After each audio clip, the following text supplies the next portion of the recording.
বিসমিল্লাহির রহমানির রহিম। আলহামদুলিল্লাহ, সকল প্রশংসা সে মহান মালিকের। লক্ষ কোটি দরুদ ও সালাম সেই বিশ্ব নবীর উপরে, যিনি সমগ্র সৃষ্টির নবী এবং আখিরি জামানার নবী, এই যুগের মোহরদানকারী নবী। সেই নবীর সনে আমরা সবাই একবার খাস দরুদ শরীফ পাঠ করি। আল্লাহুম্মা সাল্লি আলা সাইয়্যিদিনা মাওলানা মুহাম্মাদ রাসূলিল্লাহি আলাইহি। উপস্থিত অন্তর্জামিন প্রাণপ্রিয় মুর্শিদ পাক, আজ বিলায়েত পূর্ণ রজনী। প্রতি মাসের ন্যায় এই বিলায়েত পূর্ণ রজনীতে মুর্শিদ আমির আদম নূরের উদ্যোগে দ্বীনি ইসলামী জলসা হয়ে থাকে। তাহারই স্মরণে আজকে এই দ্বীনি ইসলামী জালসাতে মুর্শিদ আমির আদম নূরের সেই আল কোরআনের মানব ধর্মের হিদায়তি সন্তানেরা আমরা এখানে সবাই উপস্থাপন হয়েছি, যে তাদের মাধ্যমে আমার এই মাইকের আওয়াজ যত দূর যাচ্ছে সবারই প্রতি আমার তরফ থেকে আন্তরিকতা সালাম। আসসালামু আলাইকুম।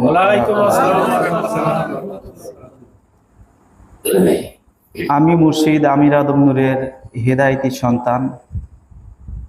এই বিলায়েত পূর্ণ রজনীতে আমি কিছু আলোচনা রাখছি আপনাদের মাঝে। মুর্শিদ আমির আদম নূর প্রত্যেকটা সন্তানকে যখন হেদায়েত দিয়েছে, ইতিপূর্বেও আমার আগে অনেক আদম নূরেরই অনুসারীগণ আলোচনা করে গেছে সেই 4টা ফরজের উপরে। তার উপর থেকে কিছু কথা বলার চেষ্টা করতেছি, যে আদেও আমরা যে মানব অস্তিত্ব পৃথিবীতে আল্লাহর ন্যায়ের বিধানের ভিতর দিয়ে, সেই নর নারীর ভিতর দিয়ে পৃথিবীতে যে আগমন ঘটায় আমাদেরকে এই মানবকুলের জগৎ সংসারে এনে দেওয়া হয়, তাহা আমরা পূর্ণরূপেই মুর্শিদ আমির আদম নূরের তরফ থেকে আমরা জানতে পাই। তা হলো সেই আমারাগত জীবন বা কোরআন কায়েমের সেই আইন ন্যায় দ্বারা যদি বিচার করা যায়, যে সকল সৃষ্টির শ্রেষ্ঠ মানব বা জীব বলে আখ্যিত করা হয়েছে। সকল সৃষ্টির শ্রেষ্ঠ মানব বা জীব বা সকল সৃষ্টির অধীনে আমাদেরকে একটি স্বাধীনতা জীবন দেওয়া হয়েছে।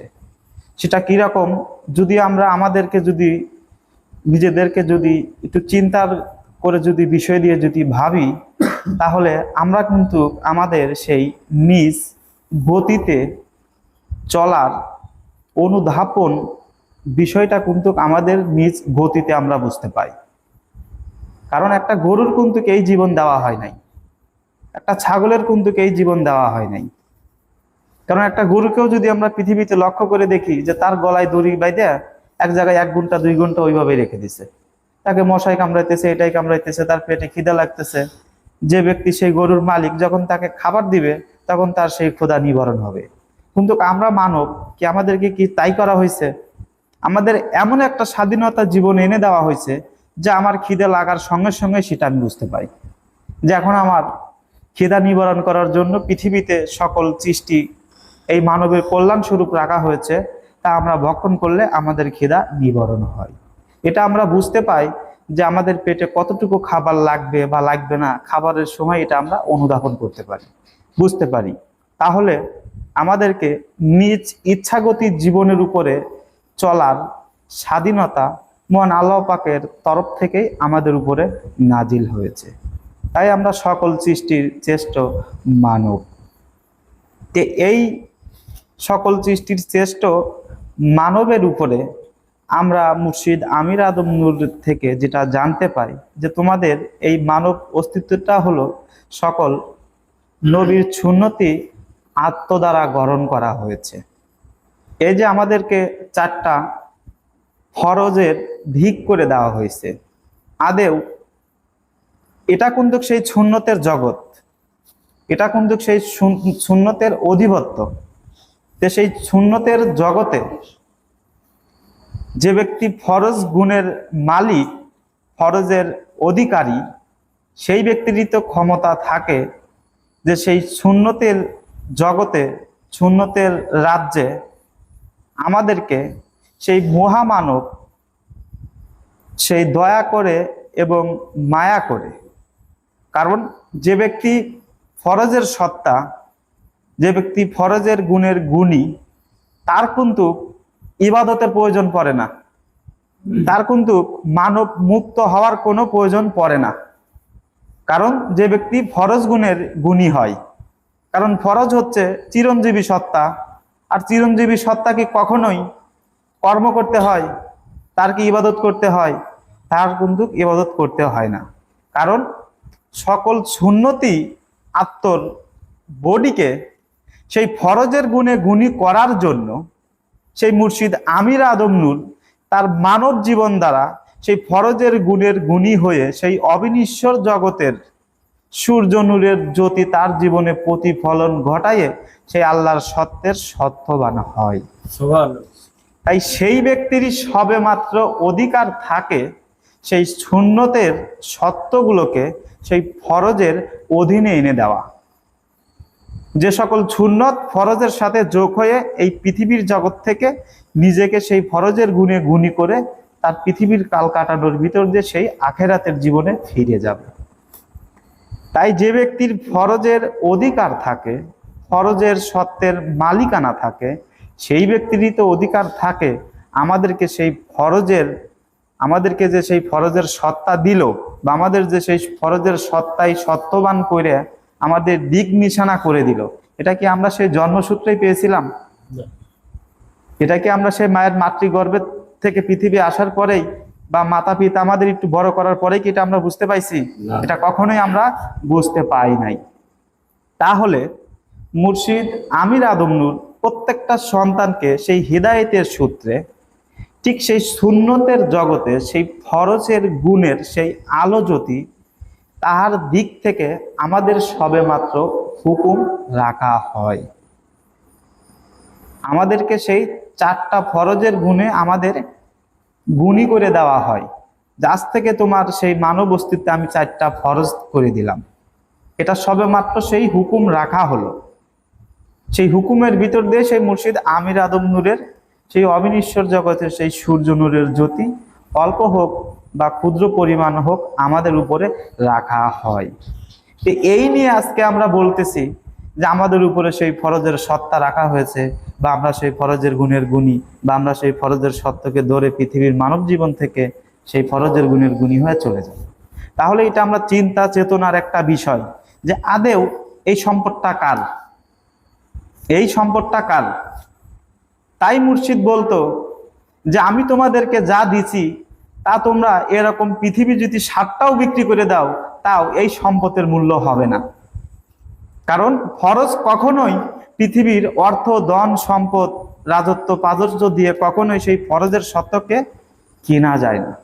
তাই তাকে অমূল্য সম্পদ বলে আখ্যিত করা হয়েছে, অমূল্য সম্পদ বলে আখ্যিত করা হয়েছে। তার দয়া এবং মায়া আছে বলেই এই আম মানুষ, এই গুণী মানব, এই সৃষ্টির জাতগত জীবের অধীন মানবদেরকে সেই ফরজের সত্যে সত্যবান করার জন্য, আল্লাহর সেই অবিনশ্বর জগতে ফিরে যাওয়ার জন্য, সেই আদম জাতের জাতীয় মানব করার জন্য, সেই আদম জাতের জাতীয় ছালাত প্রত্যেকটা সন্তানকে যাতে পড়ায় নিয়ে এই মানব জীবন থেকে তার পৃথিবীর কাল কাটানোর ভিতর দিয়ে আমি এই পৃথিবীর থেকেই অন্য একটা জগতে চলে যাওয়া, তার গুণের গুণী হয়ে এই পৃথিবীর থেকে অন্য একটা জগতে চলে যাওয়া। আমি এই জীবনেই আছি, কিন্তু এই জীবনে থাকার ভিতর দিয়ে অন্য একটা জীবনের উপরে নিজেকে আত্মসমর্পণ করা। তাই মুর্শিদ আমির আদম নূর প্রত্যেকটা সন্তানকে সেই হিদায়েতের সময় ঠিক এই হুকুমতটুকু রাখা হয়েছিল। এটা চিন্তা চেতনার বিষয়। আরো সুন্নতের অনেক কিছু আছে, সর্বমানব অঙ্গে তো ফরজ করে দেওয়া হয় নাই। কেন এই 4টার উপরে আমাদের সেই গুরুত্বপূর্ণভাবে সেই ফরজের অধীনের হুকুমত বসায় দেওয়া হলো? কেন? এখানে আমাদের চিন্তার বিষয় আছে না, যে আমাদের মানব অঙ্গে সর্ব জায়গায় তো ফরজ করে দিতে পারতো, ফরজের হুকুমত বসায় দিতে পারতো। কেন সেই মানবের সেই 4টা জায়গার উপরে আমাদেরকে সেই ফরজের অধীন করা হলো? কেন করা হলো? তাহলে এই যে 4টা হুকুমত আমাদের উপর রাখা হলো, সর্বপ্রথম সেই মুর্শিদ আমির আদম নূরের দিক থেকে আমাদের স্বীয় আত্মা, আমাদের স্বীয় ফরজ করা হয়। সেই আত্মা আমাদেরকে স্বীয় ফরজ করা হয়, আর সেই আত্মার থেকে আমাদেরকে স্বীয় দিন বের করে দেওয়া হয়। সেই আত্মার থেকে স্বীয় দিন বের করে দেওয়া হয়, তাকেও ফরজের গুণের গুণী বলে মুর্শিদ আমির আদম নূর প্রত্যেকটা সন্তানকে হিদায়তের সময় আখ্যিত করেছে। যেটা তোমার সেই 2 নম্বর সত্য, এটা তোমার সেই 2 নম্বর ফরজের গুণ। তা কি, তোমার পৃথিবী জগতে পথ চলার জন্য তোমাকে সেই কোরআনুল কাইমের স্বীয় দিন দেওয়া হলো। সেই চিরঞ্জীবী সত্তার দিনের আলো তোমাকে আজ থেকে হুকুমতি ভাবে দেওয়া হলো। সেই আত্মার থেকে আমাদেরকে সেই রব শক্তি দেওয়া হলো। রব তো পৃথিবীতে অসংখ্য রব আছে, ছাগলের আছে, বেড়ার আছে, বরকির আছে, আবার মানুষেরও আছে। এই মানুষের রব থাকা সত্ত্বেও আবার কেন মুর্শিদ আমির আদম নূর আমাদের স্বীয় ফরজের রব আমাদের দিক করা হলো কেন? জন্মসূত্র তো আমাদের এই রব আছেই, তাহার পরেও কেন আমাদেরকে সেই রব শক্তি আবার ফরজের হুকুমত দেওয়া হলো, যার থেকে তুমি সেই আদম রবে কথা বলবে? এটাই তো বলছে নাকি, যে এটা তোমার সেই 3 নাম্বার ফরজের সত্য, যে আজ থেকে তুমি যেটাই করো না কেন তোমার সেই আত্মাকে সর্বদায়ের জন্য বলে বলে পথ চলবে, আর তোমার মালিককে সর্বদায়ের জন্য বলবে। তুমি আজ থেকে সেই আদম রবে কথা বলবে, কোন সৃষ্টির জাতগত আত্মর রবে যায় তুমি কথা বলবে না। তাহলে ইহা আমাদের 3 নাম্বার ফরজ। 4 নাম্বার ফরজ আমাদেরকে স্বীয় কোরআনুল কাইমের সেই আকিমুত ছালাত দেখানো হয়েছে। স্বীয় ছালাত আমাদেরকে 4 নাম্বার ফরজ করে দেওয়া হয়েছে, আমাদেরকে দেখায় দেওয়া হয়েছে যে তোমার এই মানব অঙ্গে 1,24,000 মতান্তরে 2,80,000 আত্মনবীর নফস এই মানবে লাগায় দেওয়া হয়েছে। আরো তোমাকে 3টি ফরজের গুণ দেওয়া হলো। বাকি তোমাকে সেই সকল নফসের উপরে যেটাকে বেষ্টনী করে আবৃত করে দেওয়া হয়েছে তা হলো তোমার সেই আদম সুরতের ছালাত, যা মানব সুরতের ছালাত। আমাদেরকে সেই গরু, ছাগল, ভেড়া, বরকি কোনো পৃথিবীর কোনো সেই গাছ বা তরুলতার উপরে কোনো ছালাতে আনা হয় নাই, আমাদেরকে সেই মানব ছালাতে এনে দেওয়া হয়েছে, মানবের ছালাতে এনে দেওয়া হয়েছে। তাই মুর্শিদ আমির আদম নূর আমাদেরকে সেই কোরআনুল কাইমের সেই আকিমুস সালাত, যাকে দাইমি সালাত বলা হয়, যাকে আদম সুরতের সালাত বলা হয়, সেটা আমাদের 4 নাম্বার ফরজ করে দেওয়া হয়েছে। তাহলে সুন্নত ফরজের অধিবত্ত করে দেওয়া হয়েছে। সেই সকল সুন্নত সেই ফরজের সাথে যেন যোগ হয়ে ফরজের গুণের গুণী হয়ে এই পৃথিবী জগৎ থেকে আমাকে সেই মুর্শিদ আমির আদম নূর সেই আদম জাতে চিরস্থায়ী মানব হয়ে সেই আখেরাতে ফিরে যাওয়া। আখেরাত শব্দ আমরা পৃথিবীর সেই আলেম, পীর, ফকির, দরবেশ, যোগী, ঋষি, মনি, সন্ন্যাসীদের কাছে আমরা শুনতে পাই। আখেরাত, আখেরাত শব্দের অর্থ রাত বোঝানো হয়েছে, মহা ঘনীভূত অন্ধকার বোঝানো হয়েছে। সেটা কি রকম, যে আখেরাত এক বিষয় না, আখেরাত সেই বহু বচনের বিষয়। যে আখেরাতে আমাকে পূর্ণতা নিয়ে উঠতে বলা হয়েছে, তাহলেই সেই আখেরাতে তুমি তোমার পূর্ণ জীবন লাভ করতে পারবে। তো সেই আখেরাতে যদি পূর্ণ জীবন নিয়ে যদি কোনো ব্যক্তি লাভ করে, তাহলে কি কোনো ব্যক্তি সেই গরুর ছালাতে যাবে, ছাগলের ছালাতে যাবে, কোনো সৃষ্টি তারকা নক্ষত্রের ছালাতে যাবে, নাকি সেই মানবের ছালাতে পূর্ণ মানব হয়ে সেই আখেরাতে উঠবে? তাহলে সেই আখেরাত পৃথিবীগত হিসেবেও আমাদের মুর্শিদ আমির আদম নূর অনুদাপনে বুঝায় দিয়া গেছে যে আখেরাত তোমার চোখেরও ঘটতে পারে। যেদিন তোমার দৃষ্টি থাকবে না সেদিনই তোমার সেই চোখের আখেরাত ঘটবে। যেদিন তোমার এই দিনের আলো থাকবে না, সেই মহাঘনীভূত অন্ধকারে সেই দৃষ্টিকে পরিণত করে ফেলেছ, সেদিনই তোমার সেই চোখের আখিরাত ঘটবে। ইহা চরম সত্য, মুর্শিদ আমির আদম নূরের ন্যায়ের ফয়সালা। ইহা চরম সত্য। যেদিন তোমার সেই স্বীয় ফরজের সেই জবান থাকবে না, সেই রব শক্তি থাকবে না, সেদিন তুমি কোন রবের উপরে কথা বলবে? গরুর রবে যায় তোমাকে হাম্বাই বলতে হবে, ছাগলের রবে যায় তোমাকে ব্যয়ই বলতে হবে। মানবের রবে যদি না যেতে পারো, তাহলে তোমার জবানের আখেরাত ঘটবে, সেই মহা ঘনীভূত অন্ধকারের আখেরাত ঘটবে। ইহা মুর্শিদ আমির আদম নূরের সেই ন্যায়ের, মহান আল্লাহ পাকের আল কোরআনের ন্যায়ের ফয়সালা। ইহাই সত্য হবে। যেদিন তোমার স্বীয় আত্মা থাকবে না, তুমি বে আত্মা দিন হবে। কোন আত্মাই তোমাকে তোমার সেই মানব জীবনের কুলে দাঁড় করায় দিতে পারবে না। তুমি সেই মহা আখেরাতে পড়ে যাবে, সেই মহা ঘনীভূত অন্ধকারের আখেরাতে পড়ে যাবে, যা অনন্তকালের বশবর্তী হবে, যা কশ্চিন কালেও তোমাকে কখনোই সেই মহা ঘনীভূত অন্ধকারের সেই আখেরাতের জগৎ থেকে কখনোই ফিরাইতে পারবে না, কখনোই পারবে না। তোমরা ন্যায় বলো আর সত্য বলো, ইহাই চরম সত্য হবে। যেই ফরজের গুণের যে ব্যক্তি, ফরজের যে ব্যক্তি মালিক, প্রত্যেকটা সন্তানকে হিদায়েতের সূত্রে যে সে ফরজের সত্তা ধরায় দিয়েছে, তাহার উপরে তোমরা বাদ প্রতিবাদ করো আর হিংসা নিন্দা যাই কেন করো, ইহা তোমাদের ধ্বংসেরই প্রতিফলন হবে। ইহা তোমাদের ধ্বংসেরই প্রতিফলন হবে।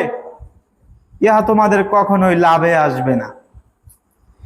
নিজেকে সত্যায়িত করতে হলে আদম জাতের মুর্শিদ আমির আলীর জাতের জাতীয় মানুষ করতে হলে মুর্শিদ আমির আদম নূর জাত আমাদের উপরে হুকুমত রেখেছে, সেই হুকুমতকে বাস্তবায়ন করা, বাস্তবায়ন করা। আমরা কোন আউয়াল গাইতে যাব? কোন নবী রসুল, সেই অলি পীর ফকির দরবেশ, সেই নুরতন ফেরেশতাদের সত্য আমরা গাইতে যাব, যা সেই মুর্শিদ পিতা আমির আদম নূর সেই আউয়াল টু আখের বর্ণনা করে পৃথিবীর মানব জাতির কাছে সকল কিছু উদলা করে দিয়ে গেছে? তাহার উপর দিয়ে কেন আমরা মাতব্বারি করতে যাই, সেই আমিরের আউয়াল গাইতে যাই কেন? ইহা কি আমাদের সেই ন্যায়ের কাজ হয় যে আমি আমার নিজের আউয়াল সম্বন্ধে জ্ঞান রাখি না, সেই মহামানবের সেই আউয়াল আমরা গাইতে যাই কেন? এটা কি আমাদের মুর্শিদ আমির আদম নূরের ন্যায়ের শিক্ষা ছিল? নাকি সেই প্রত্যেকটা সন্তানকে সেই ইমানের রশি, সেই আত্মর উপরে নিজেদেরকে আত্মসামান্য করে সেই মুতমাইন্নার জাতে মুতমাইন্না বলে ঘোষণা করলো, যার থেকে তোমরা সেই আমিরের রবে কথা বলবে, তোমরা আদম রবে কথা বলবে। তো তোমরা আদম রবে কথাও বলতেছো, আবার আমিরের আউয়াল গাইতে যাইতেছো। তা আমিরের আউয়াল গাইতে যাওয়া কি এটা কি কোনো সামান্য বিষয় হলো? আমরা এতটাই মূর্খতা যে একজন হিদায়তি ভাই অপরের উপরে সেই আমিরের আউয়াল গাইতে যেতেছে, আর আমরা সেটার উপরেই নিজেদেরকে গড়ায় দিতেছি। আমরা এতটাই মূর্খ, একটু বিচার করে দেখছি না যে ব্যক্তি সেই মহামানবের আউয়াল গাইতে যাইতেছে, ওর নিজের জীবনের আউয়াল শব্দটা কি এটা আমরা একটু জানি তার কাছ থেকে? এটা আমরা কখনো প্রশ্ন করি না। আজ আমাদের কারণেই আজ এই মুর্শিদ আমির আদম নূরের সন্তানদের এই দুর্গতি। আজ আমাদের কারণেই। তোমরা যাহাই বলো না কেন যে অপরে মিথ্যা, অপরে অন্যায়, অমকে এইটা, অমকে এইটা, না, এটা বলতে যেও না, অপরের দোষ ধরতে যায় না। নিজেকে নিজের জায়গায় আগে উপলব্ধি করে দেখো, তাহলেই সঠিকভাবে নিজেকে বুঝতে পারবো যে আমরা মুর্শিদ আমির আদম নূরের ন্যায়ের হুকুমতের উপরে কতটুকু নিজেকে পূর্ণরূপে বহাল রেখেছি, কতটুকু নিজেকে আমরা পূর্ণরূপে বহাল রেখেছি। মুর্শিদ আমির আদম নূরের একটি গান দেখেছিলাম, সেই গানের ভিতর বলছে যে করগা চক্ষু কানা কর্ণবদিন, অন্তরকে করিয়া স্থির, আমির বলে হইলে অস্থির, খাইবে দৈরে কুমিরে। এই যে আমির বলছে যে তোমরা তোমাদের সেই চক্ষুকে করগা কানা, নিজের কর্ণবদিন, নিজের চোখকে আমি পৃথিবীর জগতে কি আঙ্গুল দিয়ে গালায় দেব, নাকি কালো পর্দা বাঁধবো? কোনটা করব আমি? আবার কর্ণবদিন, নিজের কানকে সচেতন বা ঠসা করতে বলতেছে, নিজের চোখকে অন্ধ করতে বলতেছে।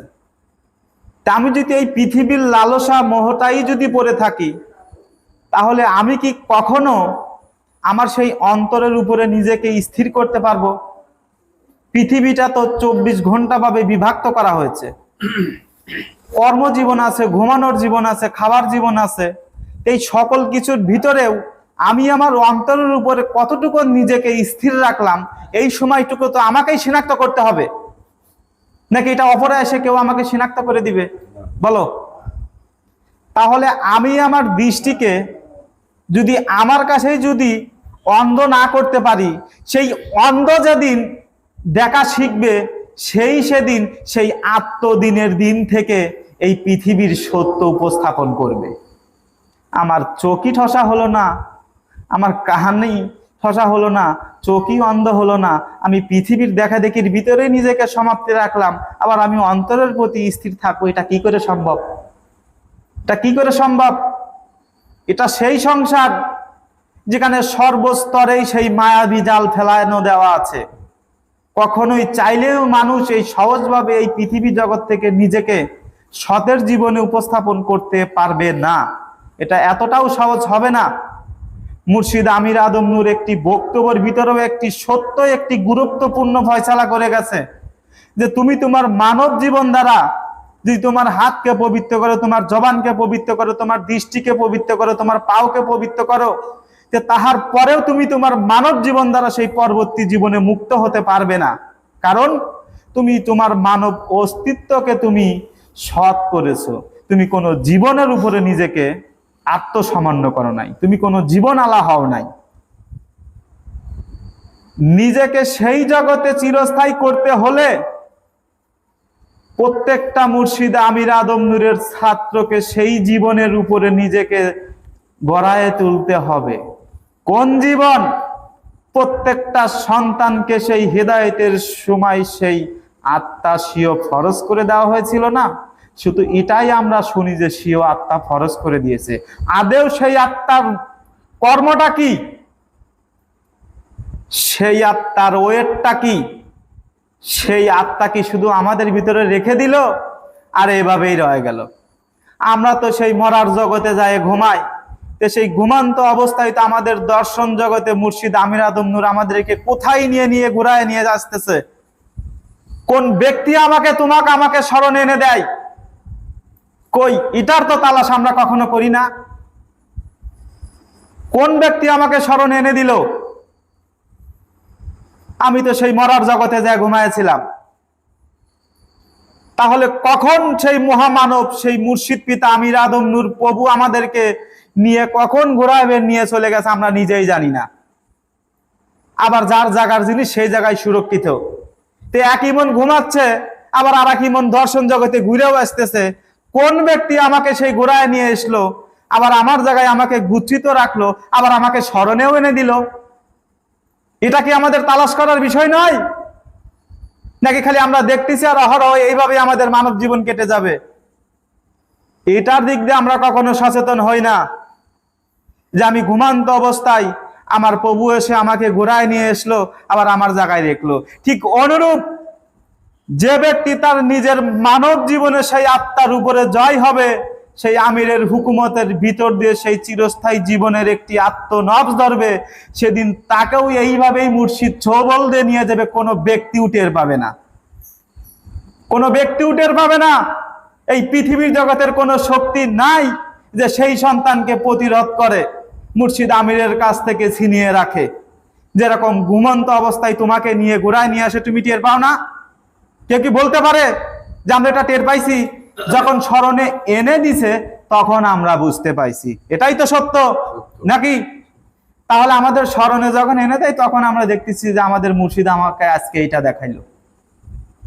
এটার উপরে আমরা সচেতন নই যে সামান্য 1 মিনিটের একটি দর্শনে আমাকে নিয়ে গেছে, আমি বুঝতেই পাই নাই। তো সেদিন তো সেই মুর্শিদই তো আমাকে পার করে নিবে, নাকি আর কোন ব্যক্তি আছে যে আমাদেরকে সেই এই জগৎ থেকে সেই অবিনশ্বর জগৎ বা সেই সূর্য জগৎ বা সেই বিলায়েত জগতে নিয়ে যায়? আর কোন বান্ধব আছে? বলো তোমরা। আর কোন প্রেমিক আছে সেই মুর্শিদ আমির আদম নূর ব্যতীত যে তোমাদের কাছে মহামূল্যবান হলো, যে আজকের সেই দিনই ইসলামিক সেই বিলায়েত পূর্ণ রজনী, যা পৃথিবীর কোনো আলেম পীর ফকির দরবেশ এটা শনাক্ত করে নাই। তোমরা এটা ভালো করেই জানো যে এই বিলায়েত পূর্ণ রজনী কোন ব্যক্তি পৃথিবীর জমিনে শনাক্ত করেছিল, শেষ হলো মুর্শিদ আমির আলী, সেই আত্মসত্তাই বিলায়েতি আদম নুরি সাহেব। তাহার সেই বিলায়েত পূর্ণ রজনীর অনুষ্ঠানকে তোমাদের স্মরণে এটাও জানো যে আজকে বিলায়েত পূর্ণ রজনী তোমাদের অন্তর একটু অনুধাবন হলো না, কাঁপলো না? যে আমার প্রভু আমাদের কাছ কতটা দিন হলো আমাদের কাছ থেকে আড়াল হয়েছে, তার রওজা মুবারকে যায় আমরা জিয়ারত করি, তার দর্শন নেই, তার সেই বিলায়েতের অনুষ্ঠানকে আমরা স্মরণ করি, তার অনুষ্ঠানে যে আমরা সবাই নিজেকে শরিক করি। এটা হলো সেই মানবতার বিষয়। আজ যদি মুর্শিদ আমির আদম নূর থাকতো তাহলে ঠিকই তোমরা আসতে। আজ তোমাদের কোন জিনিস তোমাদের কাছ থেকে সরে গেল, বা কোন জিনিস তোমাদের কাছে গুচ্ছিত থাকলো না, যে যার কারণে মুর্শিদ আমির আদম নূরের বিলায়েতের অনুষ্ঠানকেও তোমরা প্রত্যাহার করে চলো? তোমরা কোন লোভীর লোভী? নিজেকে বিচার করো। আমি তোমাদের হিংসা নিন্দা গিদেশ বলছি না, ইয়া মুর্শিদ আমির আদম নূরের ন্যায়ের ফয়সালা বলছি। যদি আমরা ন্যায়ের মানুষই হয়ে থাকি তাহলে আমরা অপরের উপরে কেন সেই হিংসা নিন্দার জীবনে যাব? আমরা কেন নিজেদেরকে নিজের অন্তরের প্রতি সদাই রাখি না? যদি আমি আমার অন্তরের প্রতি নিজেকে যদি সদাই রাখি তাহলে অপর ভাইয়ের উপরে কেন আমি হিংসা নিন্দা করব? এটা কি মুর্শিদ আমির আদম নূরের ন্যায়ের শিক্ষা ছিল নাকি কোনটা ছিল? যখনই মুর্শিদ আমির আদম নূরের হুকুমতের ন্যায়ের শিক্ষা থেকে নিজেকে সরায় ফেলেছ, সেই ইমানের রশিদ থেকে নিজেকে সরায় দিয়েছ, তখনই তোমার সমস্ত কিছু মাটি চাপা পড়ে গেছে। এর জন্য অন্য কেউ দায়ী হবে না, এর জন্য তুমি নিজেই দায়ী হবে। নিজের কাছে নিজেকে সত্য কর্ম দ্বারা, নিজের আশ্রয় প্রার্থনা দ্বারা, মহা মালিকের কাছে সেই সত্য দ্বারা, নিজের কর্ম দ্বারা তুলে ধরো যে তুমি তোমাকে কোথায় উপনীত করেছো। দেখো তুলে আজ কাদের উপরে তোমরা হিংসা নিন্দা বাদ প্রতিবাদ করছো, ইহা তো আমার বুঝেই ধরে না। যে ব্যক্তি পৃথিবীর শ্রেষ্ঠ মানব, যে বলে যে আমি আল্লাহর সত্যের সত্যবান, আমি নূরে বিলায়েত, আমি সেই আশরাফুল মাকলুকাত, আমি সেই হযরত আদম শফিউল্লাহ, আমি সেই রব্বে ইলাহি কথা বলছি, সেই ব্যক্তির হুকুমত পাওয়ার পরেও কেন আমাদের উপরে এত হিংসা নিন্দা বাদ প্রতিবাদ আসবে? ইহা তো আমার বুঝেই ধরে না যে আমরা কোন ধর্ম মানার ভিতর দিয়ে নিজেকে কোন জায়গায় অগ্রসর করছি। কাহার হুকুমত পাওয়ার পরেও কেন নিজেদেরকে আমরা সেই অন্যায়ের জীবনের উপরে নিজেদেরকে সর্বদায়ের জন্য রাখি কেন? এটা তো আমাদের ভিতর হওয়ার কথা ছিল না, এটা তো আমাদের ভিতর হওয়ার কথা ছিল না। আজ কেন অপর ভাইকে একটি ভুলের সমাধান কেন ধরে? কেন তাকে আমার ভুল ধরার প্রয়োজন নাই? নিজের কর্ম দ্বারা নিজের সত্য উদ্ঘাটন করে দেখো, তাহলেই বুঝতে পারবে। দেখো কোনো ব্যক্তি কোনো ভাইকে আর ভুল ধরবে না। যখনই তোমরা সেই ভুল ধরাধরির ভিতরে নিজেকে গড়াই দিছো, তখনই সেই নিজের ইমানের রশিদ থেকেই সরায় ফেলাইছো। যদি সেই ইমানের রশি ধরে থাকি, সেই আমিরের হুকুমতি যদি ধরে থাকি, সেই আমিরের দৃষ্টি যদি আমার জীবনে যদি প্রতিফলন ঘটায় থাকি, তাহলে এটা কখনোই সম্ভব হবে না যে অপর একটা ভাইয়ের উপরে আমি হিংসা নিন্দা করব। কারণ আমাদের তো কোনো জ্ঞান নেই, আমাদের কোনো আত্মা নাই, আমাদের কোনো দিন নাই। আমরা যা বলছি তা মুর্শিদ আমির আদম নূরের জ্ঞানের তরফ থেকে বলছি। আমি কিছু জানি না, তবে আমি একটা কিছু পেয়ে বলতেছি, তা হলো মুর্শিদ সেই আমির আদম নূরের জ্ঞান থেকে বলছি। আমি দেখি না, আমাকে দেখানো হয়। তাহলে সেই মুর্শিদ পিতা আমির আদম নূরের স্বীয় দিন দ্বারা কখনোই অন্য একটি হিদায়তি ভাইকে আমি কখনোই অন্যায়ভাবে দেখতে পারি না। যদিও সে ভুলের ভিতরে যেয়ে থাকে, তাকে ওই সময় সেই ন্যায় উপদেশটাই দেওয়া হয় যা আমাদের মুর্শিদ পিতা আমির আদম নূর প্রত্যেকটা সন্তানকে দিয়েছে। যদি কোনো সন্তান ভুল করেছে, তাকে সঙ্গে সঙ্গে এটা কেউ যদি এসে বলতো, তাকে বাবা সেই সঠিক উপদেশটাই দিত নাকি তাকে বলতো যে তুমি এখান থেকে এসো না, চলে যাও, আজ থেকে তুমি আমার সন্তান না। তাকে সংশোধন করার জন্য যাহা কর্ম, তাই মুর্শিদ আমির আদম নূর গড়ায় দিত। যদি আমরা সেই ন্যায়ের শিক্ষা নিয়েই যদি চলি, তাহলে অপর ভাইয়ের উপরে কেন আমরা এতটাই নিজেকে সেই কঠোরভাবে দেখি? কেন দেখি? তাহলে ইহা কি আমরা ধরে নেব যে এটা সেই মুর্শিদ আমির আদম নূরের দিন দ্বারাই এটা হচ্ছে, নাকি কোন দিনের দ্বারা এটা ঘটছে? যাই হোক, রাত অনেকটুকু হয়েছে, হয়তো বেশি কথা বলবো না। তবে একটি কথা আবারও বলে যাচ্ছি, আমরা যে মুর্শিদ আমির আদম নূরের কাছ থেকে আমরা যে ফরজের গুণের সত্য আমাদের দিক করে নিয়েছি, যে দিক নিশানা যদি আমরা পথ প্রদর্শক যদি কারি না হই, যদি আমরা তার সেই হুকুমতের ভিতর দিয়ে কোনো একটি জীবনে যদি না যেতে পারি, তাহলে আমার এই হাত জবান এই সকল কিছু সত্য করার পরেও আমি আল্লাহর অস্তিত্বের ভিতর কেউই হব না। কারণ জীবনবিহীন অস্তিত্ব চলবে না, আবার অস্তিত্ববিহীন জীবনও চলবে না। খালি জীবন কখনো পৃথিবীতে প্রতিফলন ঘটাইতে পারে না, খালি জীবন কখনো পৃথিবীতে প্রতিফলন ঘটাইতে পারে না। তাই মহান আল্লাহ পাকের সেই অবিনশ্বর জগতের সূর্য নূরের সেই জ্ঞান পৃথিবীতে প্রকাশ হইতেও সেই মুর্শিদ আমির আলীর অস্তিত্বেরই প্রয়োজন পড়েছিল। ঠিক অনুরূপ আমরা যাতে সেই চিরঞ্জীবী সত্যের সত্যবান হতে পারি, আমরা যাতে আমাদের এই জীবন দ্বারা পূর্ণ মানবে নিজেকে আবৃত্ত করে পুনরায় জীবনে যেতে আমরা এই মানব সুরতে যেতে দাঁড় হতে পারি, এরই জন্য আমাদেরকে মুর্শিদ সেই সুন্নতির জগতে সেই ফরজের সত্য বসায় দেওয়া হয়। সেই সুন্নতের বডিকে নিজের আয়ত্তধীন করে নেব, নিজের বন্ধু করে নেব। আজকে যদি আমার হাত কাটে তাহলে আমি আযাব আমি নিজেই ভোগ করবো, অন্য কেউ করবে না। করবে? তো সেদিন যদি আমার হাতই না থাকে তাহলে কি আমি পূর্ণ হব?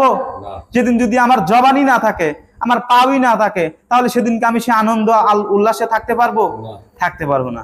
তাই আমাদেরকে সেই সুন্নতকেও দরকার, ফরজকেও দরকার। তাই সুন্নতের বডিকে চালকিত করতে হলে অবশ্যই জীবনের প্রয়োজন পড়বে।